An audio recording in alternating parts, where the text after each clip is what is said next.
What is going on, Internet? Eric Van Hulst back again with another e-commerce conversations. Hope all is well on the other side of the Internet. On the other side of the Internet from me, Jay, what's up, man? How's it going, Eric? Great to be here. Doing well, doing well. I was looking back, last time we recorded a podcast, it was November of 2022. Yeah. And you had a slightly different title and role. Why don't you tell our listeners who the heck you are and what the heck you do now? Yeah. So when we last recorded, I was the CMO over at Wink, a direct-to-consumer wine subscription business. It was such an interesting time because we had, I believe, just gone public, maybe 12 months before that. And behind the scenes was not so good. And I think shortly, a few weeks after we had recorded our conversation, Wink ended up declaring bankruptcy. We were acquired by a new business. And while I was offered to be a part of it, I had my fair share of frustrations after being at now 3 startups in a row that declared bankruptcy. And part of it was like, am I just bad luck? Am I bad at what I do? And so to really switch things up, and I had to take things under my own control, where me and only me is responsible for the outcome of a business. So I decided to become an entrepreneur, which is what every sane, mentally healthy person does. And so for the last 3 years, since that conversation, I've been building a business called The Starters. Our goal is to help e-com brands access the best fractional talent in the world. That's come to life in a curated and vetted marketplace where we provide and curate the best marketers, creatives, and technologists, people who have built the world's best brands on a platform for e-commerce brands to come on and hire. I bootstrapped this business from a $5,000 check that I sent from my personal account into the business account. And it's luckily gone relatively well over the last few years. And my goal now is to, impact as many freelancers as we can and help as many brands as possible build lean, efficient organizations and build a profitable business after, I had a lot of experience building not so profitable businesses. That, that's effectively you're building a marketplace, right? So you have one hand of it is going to be your talent, which you have to, build and promote and sell. And then on the other hand is the buyer of that talent. So you've got to sell, really two different people. Walk me through that process. Like, were you the first fractional CMO? Were you exchanging your services? Or were you able to, like, how did you bring that talent on board in the early days to kind of get that traction? Yeah. My philosophy on the two-sided marketplace that we have has always been attract the best talent first, and the brands will come because brands are searching to hire the best. And the way in which that came to life was building a platform and a set of policies and guidelines that is the most talent friendly in the world. And what I mean by that is, unlike other talent marketplaces, call it Upwork, Fiverr, TopTal, anything you could possibly think of, their entire monetization model is upcharging what freelancers actually charge in the form of a commission or a markup to brands, and taking a cut and making money through that. We don't do that at all. 100% of what freelancers bill go directly into their pocket. The second issue that marketplaces face when trying to attract top talent is that top talent, for the most part, they have jobs, and listing themselves on a public marketplace maybe wouldn't go so well with their current employer. So we give all of our starters, all of our freelancers, private profiles that's only accessible through our members. And the third thing that prevents top talent from joining marketplaces is that they end up becoming a race to the bottom. They become more transactional of who can do a job at the lowest possible cost versus strategic, who is the best person to build this for my business. And as a result, platforms like Upwork, Fiverr, et cetera, the median rate is $10, $15 an hour. by staying highly curated, highly vetted, and really focusing on the best of the best. Our platform is not a race to the bottom in terms of rate. Our talent doesn't compete on rate. They compete on, am I the best fit to actually help this brand? It comes to life in their rates. The median rate on our site is $90 an hour, and it comes to life in the quality of work that they do for our brands. So by establishing those three things as core principles of our platform, we've been able to attract some amazing people, people who you would never think would ever list themselves on a freelancer platform. I'm talking executives of nine-figure businesses, all the way down to one of the best media buyers in the world for brands that we know. And so by attracting that talent, we then get to go to brands and say, look at the people who we have, look at what they've accomplished before, and just think about how that can help you. And so that's attracted the brand side as well. So that's kind of been the philosophy. Now, I make it sound easy. It's like, oh, it's just a strategy. But the early days were very difficult. I had to build up the talent side. I personally took probably about 1,000 calls over several months, interviewing, reaching out to people on LinkedIn who looked like they had interesting backgrounds, interviewing them, onboarding them all myself to get the first 80 people on the platform. And luckily, over time, just by providing good experiences to freelancers, by providing good experiences to brands, we've been able to build a strong word of mouth flywheel where freelancers are referring other freelancers, freelancers are referring brands they work with to come on the platform to hire more people, brands are referring freelancers, and brands are referring other brands, which definitely makes the business a lot easier to run.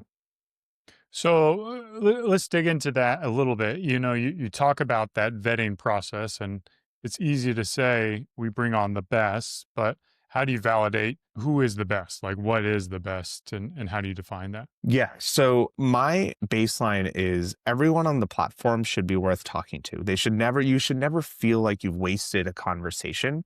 Very similarly to how, you post a job on LinkedIn, you look through candidates, 90% of candidates are a waste of your time to even look through the resume. They're not a good fit. Then you hop on calls and you immediately know that it's not the right person. My goal is to eliminate that entirely. Now, the one part that we can never solve for is culture fit. And that's what brands really interview for on the starters. And how that comes to life in our vetting process is we have our standard application, and all of this is done by and reviewed by an ecom executive. For the first 400 people that we onboarded, it was me doing it myself as a former CMO. Today we have Juhi, the former VP of growth at Fabletics, running all of our vetting. So the application is reviewed by an e-commerce executive, in this case, Juhi. And then we do an interview. Once they pass the application process, they've worked with the right brands, they have growth in their career, they're not too early on. We just generally make sure their profile seems like a good fit. We'll move them to the interview. In the interview, we do ask basic questions like, tell me about yourself, tell me about your background. But because the person interviewing them is a subject matter expert, we can have them go incredibly deep to make sure that they actually know what they're talking about. For example, a media buyer, we ask them very tactically what types of campaign structures they like running, why they do that, advantages and disadvantages, to make sure they actually know what they're talking about at the most technical sense of the word. We also then ask them about, how they've helped brands in the past. And not only are we looking for like positive results, but we're looking for a sense of team and humility. Do they acknowledge the role of other people? What role did they play? What role did other people play? And how did that lead to specific results? And then finally, because our marketplace is focused on e-commerce and e-commerce alone, we always throw them a little curveball and ask them about an e-commerce trend that they're excited about that's relevant to their specific space. And that tells me, are they up to date in the world of e-commerce? For example, you could have a media buyer that's really good for B2B or for home services businesses, but don't understand what CPG brands need. So by digging in a little bit on the latest trends, getting their perspective, seeing how they think, if they're keeping up to the latest and greatest, also helps us evaluate who's a good fit or not. That all leads to getting people on the platform. And once people are on the platform, we owe our brands who are our customers a responsibility to continuously prune. It's very rare, but if somebody doesn't have a good experience with the freelancer, we'll dig in. And if we determine that the freelancer is not right for our platform, we'll remove them. Or if it's as simple as a freelancer doesn't respond to a brand outreach for 7 days, we'll also remove them in that case to make sure that everyone is active and engaged and doing good work for the brands on our platform. So that's kind of what we can do and what we do have control of. And, A part of what I mentioned before was that flywheel, and that flywheel doesn't spin unless people are having good experiences. And bottom line is, with the right talent, people have good experiences. With bad talent, they won't have good experiences. So we placed a lot of emphasis on that. Is a lot of your talent full-time freelancers, or are a lot of them doing like side gigs and this is kind of like adding on a little bit more work? It's about 50-50. Okay. 50% of them have full-time remote jobs, and they have 10-ish hours a week to consult with other brands. And then 50% of them are full-time freelancers. And it's actually been interesting to see a shift. We see a shift of a lot of people who have a full-time job. They get one small freelance client and they're actually like, hey, I really like this. And then they become popular and more brands reach out to them and they actually end up quitting their full-time jobs and becoming full-time freelancers. And we've even seen some become agency owners through that pipeline, which is really exciting for me to see them be able to empower themselves, work on their own schedule, increase their income. But generally on the platform, it's been split. You mentioned how the talent is able to effectively bill 100%. How does your business make money? Like, Yeah. where is the revenue coming from? Yeah, so we charge brands $295 a month to access the platform and to hire through us. That is our only source of monetization. And we charge that before a brand even joins the platform. They have to pay up front to see the talent, to reach out to them. That makes sure that they're high intent.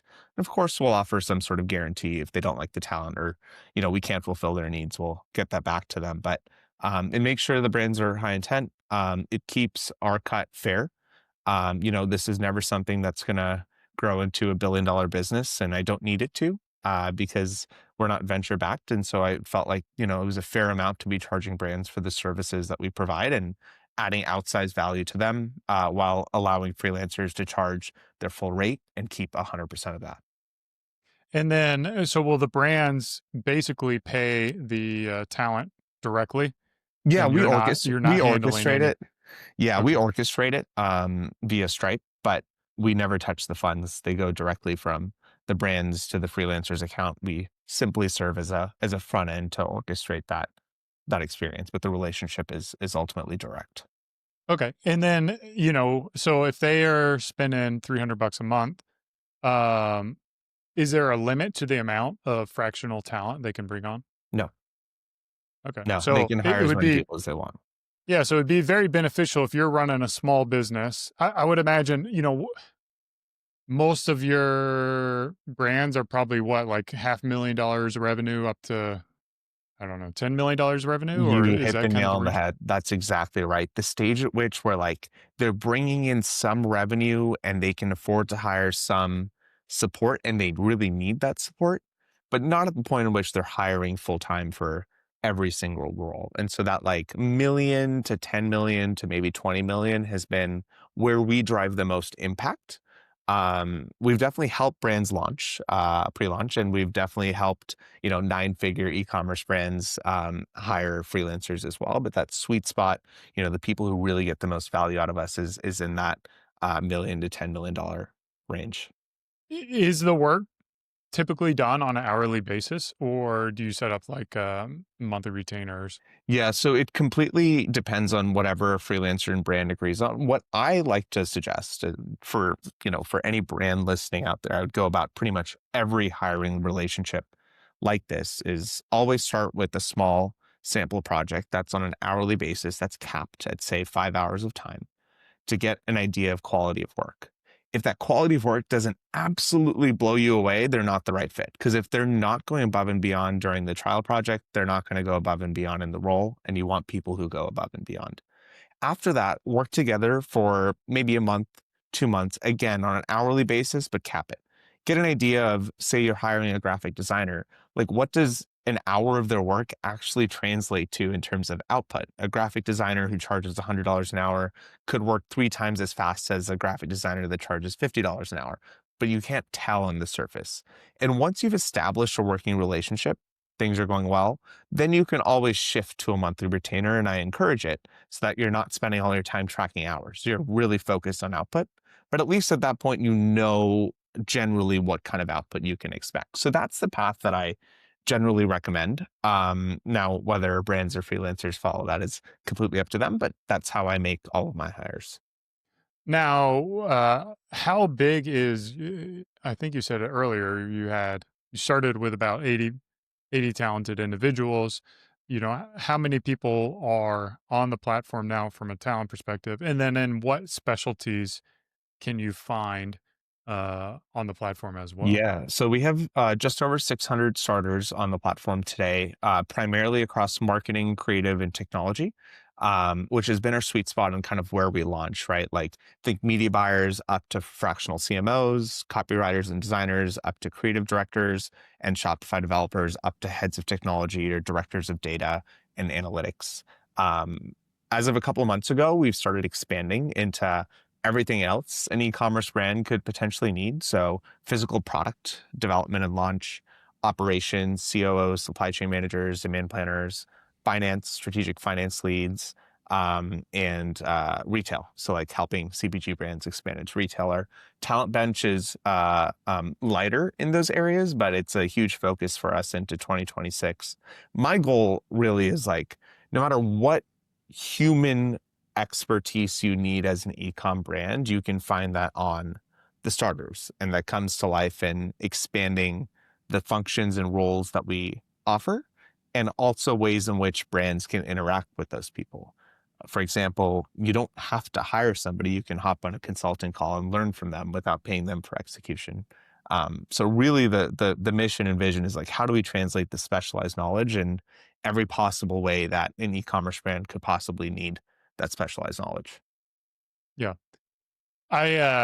Just from my own experience, I think about like our move to mass market retailers with Target. Just a completely different world. And, being able to bring on that talent to satisfy the needs of frankly a brand new business model without the commitment that you have to make through like a full-time hire is an incredible value for brands. Anytime, like I would imagine, like, all right, if we're running meta ads, that's our bread and butter. We have Yeah. a media buyer in house, and it's like, all right, well, I want to get into influencer marketing. Well, if I think about that, it's like, all right, well, either I'm going to have to hire an agency or hire, a full time team member in house. Um, and I feel like this is kind of an easier entry point into that, where Yeah. you can kind of test it at, maybe a smaller scale or, um, I guess Yeah. at a certain point you kind of are competing with agencies as well, right? Yeah, it's runs the gamut, right? Like you could take that example and compare, maybe you would have hired an agency in the past, but now you're hiring a freelancer. But there's also the founder that's even smaller than that, right? Say they've just launched their brand, they've been growing primarily through organic, maybe they've reached 50, 60K in sales a month, and they want to test out paid advertising. In the past, their options were A, like the founder learns and does it himself. B, he hires an agency to do it for a few grand a month. C, he pays 10 grand a month for somebody full time. But there's also this other option of like, hey, why don't you tap into an expert who's been there, done that before to teach you and coach you how to do those things. Um, so you can avoid mistakes and learning from scratch without any support, but you still do it yourself. So you can go all the way from that sort of founder who's paying for the knowledge, but not the execution, to where you're at, where no, you're going to hire a freelancer to actually do it for you, and they come with that pre-equipped knowledge. So it really does span the gamut, and founders at various stages in their journey can take advantage of fractional talent, fractional experts in different ways, and interact with them based on what makes the most financial sense. You mentioned, kind of the coaching versus the outsourcing. Where do you feel most of the work is done between those two? It's Is it most 80% done on the actual work, like the okay? execution. I think that's way too high. I think the knowledge base is severely undertapped, and that's on our platform specifically. And I think thinking about fractional experts as coaches instead of just executors, in a world of AI tooling, the need for human execution and the cost of human execution is going down. But that strategic knowledge is still incredibly important. So I think it's severely underutilized facet of what the people on our platform can offer. A part of that is kind of opening up the minds of brands and telling them how to interact with them. And then a part of it is on us and our product and our offering to make that obvious, easy, and frictionless, which is something that we're very much focusing on. I assume, if I have a couple team members, I could go on the starters and get coaches for my own staff and team members, right? Yeah, Or is it going to be? that's exactly right. We have one of our, and look, it's just like me and a couple other people running this business, so we're not that strict on shared accounts and such, but we have like a brand that's been with us since we launched, and they used a shared email, and there's 5 or 6 offshore team members in there like consistently booking calls with starters to level them up in areas like influencer and affiliate marketing and landing page strategy. And this founder has empowered his team to use the starters to learn and improve, and continuously get better at what they're doing, for $300 a month. Because out of the 600 people we have on the platform, 500 of them offer these coaching calls for free. So that's been a huge benefit that I think is very underutilized. Um, will you? So that free coaching that they're giving, I guess that's kind of a lead gen for them. That's what they're doing in exchange. Yeah, Okay, my so perspective is you don't, always like give value you and guys don't pay them, yeah, no, for that. Okay. no, Yeah, I mean, I never recommend, you know, taking advantage of a service like that. I kind of recommend using it as it was intended, in the spirit of it, just because it's not going to build a sustainable business. And this is more from me as a consumer, kind yeah, of like trust is one of our core values. So I feel like that's kind of like an erosion of the trust if it's done in a way that is not in the spirit of the rules. yeah, Um, yeah. I mean, I would think about it all as like my black hat guys and gray hat guys might be unfollowing me now, but no, kind no. of I like think I think there's validity to what you're saying. Like, for example, like I'm always very skeptical of free audits, right? Like as an example, in a similar vein of like they're gonna tell you what they're doing wrong in order to sell a service. My belief, and I feel like where the inspiration comes from, for example, like I had a founder email me today. She was in our lead flow. She's like, I'm way too small. I can't afford $300 a month. Actually, $300 a month is my testing budget for Meta. And I'm like, okay, you need help. Let me hop on the phone with you because I believe I have the knowledge that can help you. I can't sell you on anything, not the starters. We've established that, and definitely not my services. But at the very least, like I have important knowledge that needs to be shared and that could greatly benefit this person. And I will get fulfillment, and I'll also get learning from understanding their perspective and their shoes. And as we go through like our freelancer onboarding process, we try to communicate like this is the spirit, this is the nature of it. You can opt into it, you can opt out of it. Should not be a sales call. And people self-select in and out. Now, there's definitely a level of like some people are going to take these calls with the expectation that they have the ability to sell. We try to encourage against that, but hopefully that helps like give the spirit of what it's supposed to be all about. Whereas, I'm a realist. In reality, it doesn't always work out that way. yeah, I think it's the last thing I want to do is have a podcast for e-commerce operators and then drive a bunch of people. I mean, I guess it'd still be good for you. They pay the $300 a month, but get a bunch of brands on the platform who never hire the services. Um, and I don't know. I want people to go on the platform with the intent that they could uh, hire the talent. At the end of the day. 100%. So also like not with the expectation that they will. So this is just a little, I guess, segue in there. You Yeah. mentioned you're like a couple of team members. Your structure's set up to be, modest compared to like an Upwork or a Fiverr where they are taking a piece of the pie. I do a similar thing. It's funny. I do a real similar thing as you in the sense that I run a barber shop and I rent my chairs out. It's basically the same thing. So I rent out my chairs for $275. I only have 8 chairs. So you can do the math on that Yeah. as to the potential that I can earn um, at the Beard Brand Barbershop. But, my barbers are billing directly to their clients. They're establishing that relationship. And it allows me to get the best talent for barbers because Yeah. I have the best framework. Um, That's exactly and, right. and barbers who aren't talented, aren't really going to perform in this business model. Yeah. So, um, it gets challenging because, most barbershops, they do like a 50-50 split. And if my barbers are bringing in $150,000 a year, all of a sudden that becomes 75K times 8 Yeah. versus, $3,000 times And 8 or and something you're like that. you're in you're in Texas. You don't like I think the government takes a big percentage of that too. And not in Texas as much, but you're giving another 30-40% to the government too. Like my perspective is like, why should I be taking 50% of that or 20% of that or any percent of that? We have Yeah. enough to deal with. So, talk about like, how do you scale that business? How do you grow that business? How do you have that drive to, um, or like walk me through like the long-term vision, I guess, for building that business and that Yeah. model. I mean, it's been you mentioned the word drive, right? Like I would say that's the single most difficult thing about being an entrepreneur is waking up every morning and having the level of drive and motivation that's necessary to succeed.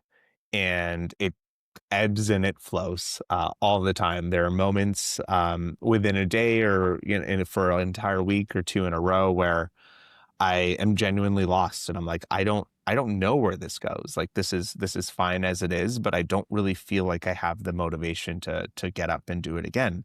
When I started this business, I always thought that financial security and money was the end goal. And as I got to a point where I felt comfortable with what we were bringing in, our profitability, my personal lifestyle, and I had, everyday luxuries that I didn't have in the past, I thought that would bring happiness. And I thought that would continue to motivate me. And then, what the last year has really taught me is that it's not what drives that at all. Actually, it's truly the vision and the mission, and doing what we set out to accomplish. So that's kind of like my segue into like, okay, what's next for us? I think we've done a really good job of what I said, like helping brands find fractional talent that is better than they could find elsewhere, and more affordable than using a staffing agency.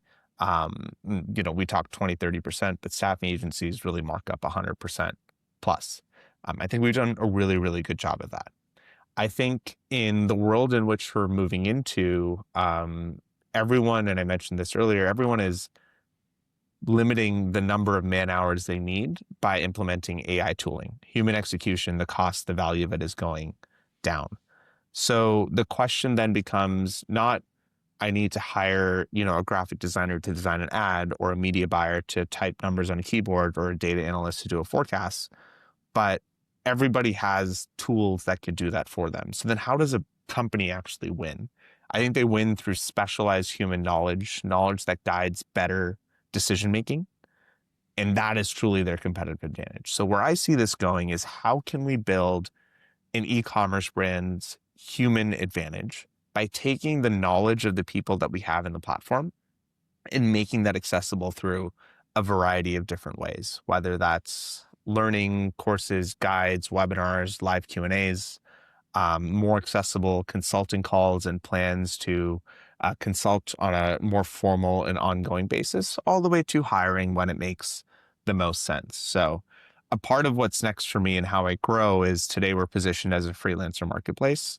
Tomorrow, I want to be positioned as like, hey, the starters is where e commerce expertise lives. As an e commerce brand, you're coming to us to build your human advantage, to guide better decision making, to guide differentiated strategy, and ultimately to win in the space. So that was very like in the air, like 30,000 feet, kind of where I want to take that. But that comes to life in brand positioning, in product, in the type of talent that we have, in the way in which we communicate to brands, and the value proposition for our freelancers. And one thing that we were talking about before we started recording is my perspective on this has always been, okay, let's grow 50 to 100% year over year. Let's improve profitability. But I'm very much in this state of just extreme drive. How do we 10, 20, 30x this business over the course of the next couple of years to A, build something that we're proud of, that I'm proud of, and B, like take what the root of the original mission was, helping brands build sustainable teams and scale that exponentially. So in a nutshell, that's what's next.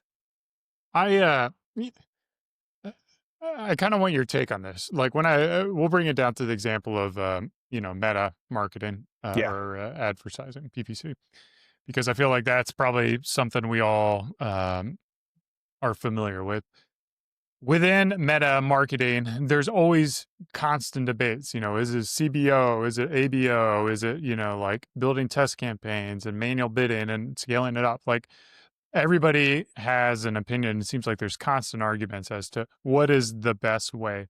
Like if you're building a resource that has expertise and a knowledge base to run this, like how do you filter what is the right way? What is the expert way? What is the best? Yeah. So this is actually a question that we ask in our interviews from time to time to media buyers. I have the most boring consultant like answer in the world is I don't think there is one right answer. I think people have found success running things both ways. I've tested this in the past and found success one way over another at some brands and found success a different way with other brands. And I don't think it's in the answer lies in, hey, it's always CBO. Hey, it's always ABO. Hey, you should always be running cost caps. No, it should always be lowest cost. It's about putting together a cohesive strategy that ultimately works for a brand. And I think it's a frame of thinking and a frame of testing and a frame of iteration, and not necessarily this is how you go do media buying. So in the content that we put out, we're going to like have editorial rights over that, right? So we're never going to preach this is the exact way to do it or you have to do it that way. There are mentorship programs out there that I'm very familiar with that only preach to their members like you have to run cost caps or you have to run lowest costs. We're not going to do that at all. I think we're going to try to extract what is the true strategic thinking behind this. If we have examples of how it's worked for a brand, great, in a certain way. But I think we also need to acknowledge that there are enough people out there, there's enough debate out there where both have worked. The question is your creative strategy, your media buying, your landing pages, your offers, your contribution margin, your retention, all in harmony? And if that is working, then it honestly probably doesn't matter what your media buying tactics is. So we're going to definitely have like a layer of editorial perspective on that. And that's going to come from my personal perspective of like, hey, both ways can work. People are speaking from their personal experiences. You should try what works for your brand, but more importantly, make sure that your overall paid strategy makes sense. Yeah, it's I mean, the simplest way to, in my opinion, is answer that question is like these tools exist because people desire them or use them. So Yeah. if there was clearly one way that worked and one way that didn't work, the way that doesn't work wouldn't exist anymore. In theory, there just wouldn't be a demand for that. Everyone would be failing with it. Right. I guess you could argue there is like a fair amount of inefficiencies, but at the end of the day, especially from a paid acquisition standpoint, like I would imagine those inefficiencies get weeded out pretty Yeah, soon. I think there's multiple ways to make it work, and yeah, over time, and you see this in like, for example, like creative is the new targeting. You shouldn't be doing audience-based restrictions or targeting in Meta. I think that is generally something that most people have come to accept. Not to say that doing it a different way couldn't work, but over time, like you said, the inefficiencies get rooted out, and I think we're in a position where through some of these arguments, both ways can work. Do you guys do fractional CEO? So if somebody's looking to step out of the business, We've done uh, GM roles in the past. okay, I haven't called it, we haven't called it fractional CEO, but yeah, general manager where somebody's coming in on a fractional basis and taking on the entirety of an e-commerce CPG business. That's definitely something that has been done before and is something that I actually do personally for a brand that came across when I was first starting this business. So I understand that space very well. how does that how did that work? Did it work well? Did it not work? Yeah, I'm still doing it. I Okay. came in and they Oh, had you're the fractional GM. I am. Yeah, it's Oh, me. okay. Yeah, yeah, yeah. No, when I said I'd done it for a brand, I'm like actively doing it for a brand in the food space. And they had heard me on a podcast, believe it or not. My And podcast, I'm sure. yeah. And I was just starting my business and they're like, hey, like, do you have somebody to do this? And I'm like, yeah, come on the starters. We'll check it out. And ultimately through some conversations, they're like, no, actually we like you. We want you to do this. And it was perfect timing for me because I wasn't making any money from the starters. So I came in, and it was almost like a proof of concept. I fired the agencies that they were working with because they were genuinely doing a terrible job. Um, and I placed freelancers from the starters to run the day-to-day operations of the business. And I, to this day, run the strategy, bring it all together, and making sure the P&L is headed in the right direction. And today it's a very, very small fraction of my time, but allows me to still be in the brand shoes and run and operate a brand, to put my money where my mouth is by hiring people from my own platform. And three, just personally give me some variation in what I get to work on every day. Yeah, is that brand within the ideal customer range of, Yeah. yeah. Yeah. And then They're a that low seven owner, figure brand. is that owner just like signing paperwork and pretty much just collecting checks? Yeah, it's a walnut company, and the ownership group is one of the biggest walnut farmers in the entire country. And so their primary business is bulk sales. Now they've started an e-com CPG brand, but didn't quite have the expertise to run that portion of it. So I'm essentially running, the e-commerce business from a Okay. strategic level. Hired individual freelancers to run it from a tactical level, and provide updates where it makes sense. Well, that's sweet. Where can Yeah. people follow you? Hire some freelancers, bring on the Yeah. talent? Yeah. So I love chatting with everyone on Twitter or X or whatever you want to call it, at J Dolwani. I am on How do you spell LinkedIn. J? How do you spell J? There we go. Jai. I am on LinkedIn. So if you want like really cookie cutter thought leadership posts, you can follow me on LinkedIn. And if you want to hire some freelancers, go to hirethestarters.com. We have a fun little intro quiz where you tell us what you're looking for, and we'll show you three profiles that could make sense. And if it makes sense for you, we'd love to support. Sweet. Jay, it's good to have you back on. I shouldn't wait 3 years to bring you on, man. I'm excited to see what you continue to do and how you continue to build the starters and really help entrepreneurs out as they might face challenging times and are really in this kind of like purgatory zone, I believe, where they don't have the resources to do it themselves. They don't have the cash flow to hire a full-time talent. Hiring a jack of all trades ends up, in my opinion, not being the optimal way of hiring talent. You miss out on a lot of expertise, as you well know, and really help elevate brands and take them to the next level. So you are doing good work for the e-com community. So I you're appreciate that. you're too kind. Thanks for having me on again, Eric. All right, guys, this has been another e-commerce conversations. Hope you enjoyed it as much as I did. Cheers. Keep on growing.